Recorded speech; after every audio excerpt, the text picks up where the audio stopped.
Cinema hall তো দিন দিন কমেই চলছে। সামনে যদি সবার সহযোগিতা না থাকে তাহলে আস্তে আস্তে সব শেষ হয়ে যাবে। সিনেমা হল যারা ভালোবাসে তারা সিনেমা হল ছাড়তে চায় না। যারা সিনেমা হল থেকে টাকা লগ্নির কথা বলবো না, তাতে কম বেশি সবাই পেয়েছেন, কিন্তু সিনেমা দিয়া সবচেয়ে বেশি ক্ষতিও হয়েছে। ভালো ছবি সবাই দেয় নেই। হয়তো বছরে 2-4-5টা ছবি 10টা ছবি এখন পাওয়া যায়।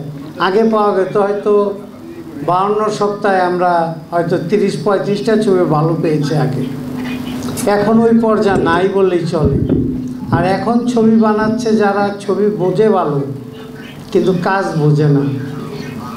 ছবি ভালো বানাইতে পারলে ছবি হল মালিকও বাসবে, ছবির মালিকও বাসবে। তা আমি সবাইকেই বলবো যে যেভাবেই ছবি করছে ছবিগুলো আর একটু ভালো বানাইলে বোধহয় মান উন্নতি করতে পারলে ছবির বাজারও ভালো হবে, সিনেমাও বাসবে। ছবি ভালো না হলে সিনেমা বাসবে না। সিনেমার জন্যই ছবি, ছবির জন্যই সিনেমা।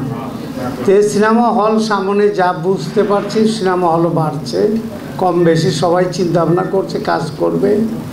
লোন নিয়ে কাজ করাটা গভর্নমেন্টও একটা ছাড় দিচ্ছে, অল্প বাজে অল্প টাকা সুদে। যাদের টাকা লাগবে নিতে পারবেন, অবশ্যই দিবে। তবে আমার মনে হয় আরও কিছু সিনেমা হলে আমাদের জন্য ভালো হয়। সিনে কমপ্লেক্স টাইপের না করে যদি 300 সিটের 250 সিট হবে না, 300-350 সিটের যদি করেন, একটু রেটটা কম করেন, তাহলে ছবি আরও দর্শক বাড়বে। এখন তো সিনেমা হলে যারা সিনেমা হল করছেন, কমপ্লেক্সগুলো করছেন, তাদের সিট অনেক কম, দাম অনেক বেশি। তবে একটু কম পয়সায় করলে সাধারণ দর্শকরা দেখতে পারবে। এই বলে আমার বক্তব্য শেষ করছি। আপনারা ভালো থাকেন, সুস্থ থাকেন। আসসালামু আলাইকুম। খসরু ভাইকে